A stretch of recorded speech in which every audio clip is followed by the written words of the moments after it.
Bonjour, bienvenue sur Cocotte TV pour une nouvelle vidéo de présentation. Aujourd'hui avec cette petite boîte en noir et gris, on va chez Thermaltake, on passe sur de l'air cooling, ça fait un petit moment, hop, on met en gros devant, on le voit, c'est un top flow, ça faisait encore plus longtemps, on est très content d'avoir ce produit. D'autant plus que malgré son appellation TOUG Air qui renvoie donc à la mémoire TOUGRAM ou bien au ventilateur TOUGFAN qui représente le haut de gamme, on est sur un tarif particulièrement agressif puisque le tarif recommandé est de 35 $, on peut donc aller sur du 40-45 €.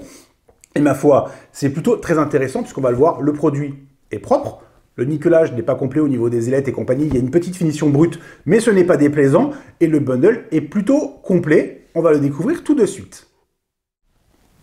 Nous avons ici une partie du bundle, on va commencer par la pâte thermique, alors il y a de la pâte thermique qui est en tube, et à côté, nous avons ceci, alors ça a été présenté lors du CES, on pensait que ce serait fourni avec de la pâte thermique plutôt haut de gamme, et finalement, c'est aussi fourni. Alors, on va pas dire que celui-ci est de l'entrée de gamme, puisqu'il appartient quand même à la catégorie TOUG, mais on pensait, une fois que la pâte thermique serait plus simple. Donc du coup, le principe est très simple, on a le processeur, on met la pâte thermique, on applique, et normalement, avec ces alvéoles, ça permet de mieux répartir la pâte, et donc d'avoir de meilleurs transferts de la chaleur.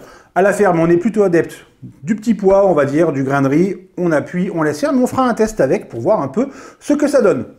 Autre point intéressant, ou plutôt, on va dire, original, c'est le kit de fixation. Alors, si on aime bien les maquettes, les gunpla ou autres, bah, ma foi, on a l'habitude, alors il suffit de tourner, ça casse, et voilà, on ne sait pas pourquoi ils ont laissé comme ça, peut-être que ça coûte un peu moins cher au niveau de la, pas de la production, mais de la mise en boîte, parce qu'il n'y a plus besoin de découper. Bref, on ne sait pas, c'est original, ça ne nous dérange pas, ça fait juste quand même un petit déchet après, alors, sauf si on ne prend que les embouts nécessaires. À voir. Hop, on met de côté, et on passe maintenant sur le radiateur. Donc nous avons ici le ventilateur qui est installé, à savoir que par défaut, il n'est pas installé, et celui-ci, tout simplement, se fixe avec un petit système en plastique. Alors, il y a une redondance, on ne s'en plaindra pas si on n'aime pas les vibrations, puisque nous avons déjà les 4 coins en caoutchouc, la même chose de l'autre côté, comme on peut le constater, mais il y a aussi du caoutchouc sur les petites pattes en plastique qui est légèrement souple, qu'on va installer sur le ventilateur. Le câble, avec une petite gaine, assez long, c'est un top flow, on aime bien quand c'est court sur un top flow, là il faudra le faire circuler au niveau des headpipes et compagnie, mais cela dit, si on ne veut pas le mettre à la carte mère, mais autre chose, avoir un câble long, ça peut aussi être intéressant. On passe au niveau du radiateur, l'élément le plus intéressant puisque le ventilateur, nous le connaissons. Donc à première vue, c'est plutôt classique. Nous avons ici une base en direct touch avec 4 caloducs de 4 mm. Un petit renfort ici qui est bienvenu. Tous les top flows ne l'ont pas et on a déjà vu les top flows qui s'écrasent un peu si on ne fait pas attention lors de l'installation. Et à l'avant, nous avons ceci. C'est commun à tous les produits de la gamme TOUG Air. Alors, en top flow, c'est à l'avant. Si on part sur un tower, ce sera au-dessus. C'est du plastique, c'est pas de l'aluminium, mais ça rend particulièrement bien. C'est plutôt sympa, ça ajoute un petit quelque chose qui permet de cacher les bouts des caloducs. Les caloducs, donc on l'a dit, sont 4, 6 mm. Intégration relativement simple, il n'y en a pas un plus haut que l'autre ou autre. En revanche, les ailettes, elles sont installées en quinconce. Ce ne sont pas les mêmes, il y en a une sur deux à chaque fois qui est différente.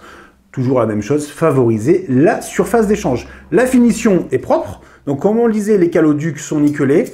Au niveau des ailettes en aluminium, c'est un peu plus brut, mais ça ne nous dérange pas. Et là, le plastique, alors oui, on touche, ça fait plastique, mais une fois que c'est en place, c'est plutôt joli, c'est même très sympathique à voir au niveau de la mémoire. Alors, c'est une information qui est intéressante pour la mémoire. Thermaltake dit on peut mettre de la mémoire dessous sans grande restriction. Qu'on jette un petit œil sur la fiche technique ou sur la boîte, il n'y a aucune information.